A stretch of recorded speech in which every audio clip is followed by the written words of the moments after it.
Hello dear student, welcome. तो capital budgeting का जो आपको सम आता है ना बच्चे लोग, घुमा फिरा के आता है। तो क्यों ना एक बेसिक से मैंने एक ही सम में तुमको तीनों मेथड बता दूँ। नेट प्रेजेंट वैल्यू, पे बैक पीरियड, है ना, प्रोबेबिलिटी इंडेक्स। तो इधर क्या दिया, एक प्रोजेक्ट में इन्वेस्टमेंट कितना किया है, 1 लाख। बंटी ने 1 लाख रुपये इन्वेस्टमेंट किया है 4 साल के लिए, और हर साल अलग अलग पैसा आ रहा है। ओके, और इधर ना अपने को 2 फैक्टर दिए ना, तो पहले 10% के हिसाब से भी सॉल्व करना है, फिर 15% के हिसाब से भी सॉल्व करना है। तो अभी हम लोग पहले 10% के हिसाब से सॉल्व करेंगे। तो सबसे पहले क्या करेंगे, ये कॉलम और ये कॉलम कॉपी करेंगे। तो इधर लिखने हैं हम लोग ईयर। तो 4 क्यों लिखा, क्योंकि 4 ईयर है। अगर 5 ईयर रहेगा तो 5 लिखेंगे, 6 लिखेगा तो 6। ये कैश इनफ्लो है, इसमें ना नेट प्रॉफिट डेप्रिसिएशन कुछ नहीं बोला है, मतलब रेडीमेड दिया है। कभी कभी नहीं दिया रहेगा तो कटिंग पटिंग करना पड़ेगा। ये भी एज इट इज कॉपी कर दिया, राइट।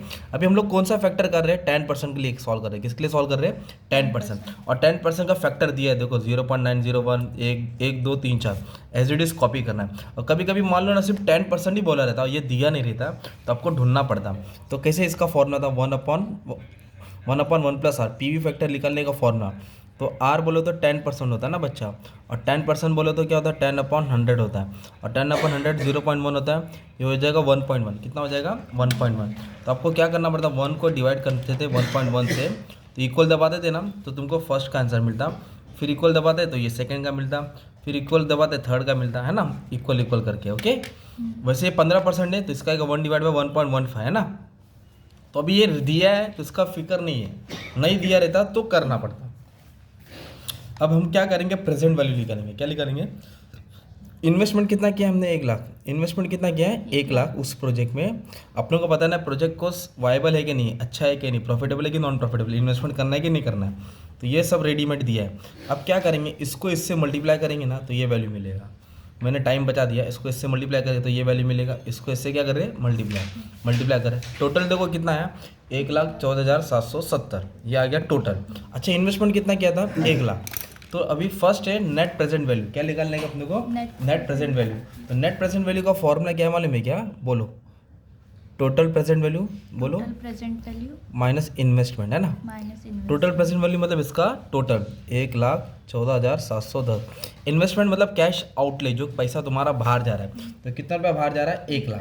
कैश आउटले भी बोलते हैं, इन्वेस्टमेंट भी बोलते हैं, 1 लाख।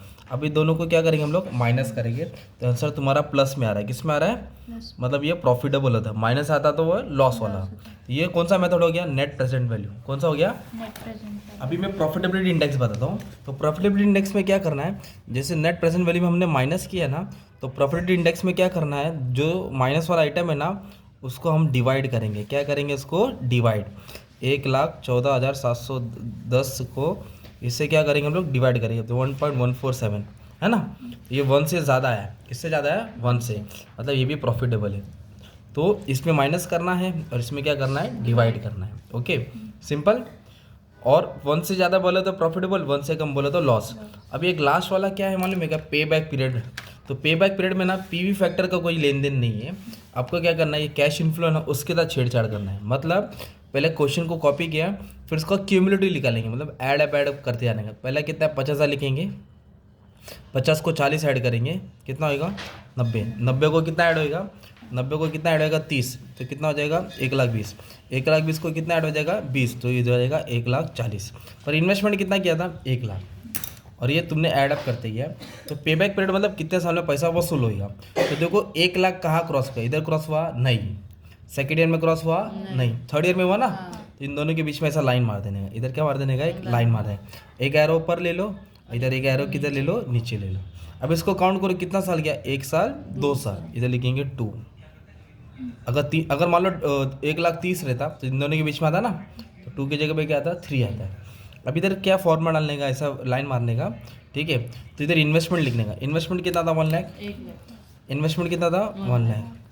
अब इधर माइनस डालेंगे, क्या डालेंगे, ये दिख रहा है ऊपर वाली वैल्यू, ये ऊपर लिखने का, ये दिख रहा है नीचे वाली वैल्यू, ये किधर डाल देने का, नीचे डाल देने का। तो ये 2 प्लस 1 लाख में से 90 गया तो कितना है, 10,000 है। डिवाइड बाई कितना करेंगे, 30। तो इसको डिवाइड करेंगे ना तो 0.33 आएगा, और इसको ऐड करेंगे 2.33 ईयर्स, 2 साल कुछ महीना लगेगा पैसे को कवर होने के लिए। 2 साल कुछ महीने लगेगा पैसे को। तो ये कब करना है, जब पे बैक पीरियड बोला रहेगा। एग्जाम में 2 ही पूछता है ना, और बड़ा क्वेश्चन है राइट। और ऐसा 2 मशीन है, ये मशीन समझो एक आता है, किसका था, सेम आपको मशीन बी का दूसरे पेज पे सॉल्व करना रहेगा। और ये हम लोग ने जो पीवी फैक्टर था वो 10% का था, क्या था, तो आपको सेम फिर से सॉल्व करना है, किसके लिए, 15% के लिए। मतलब ये और ये सेम रहेगा, बस 15% पीवी फैक्टर चेंज हो जाएगा। इधर तो दिया है, नहीं दिया रहता तो कैल्शियम में ये यूज़ करते थे, है ना।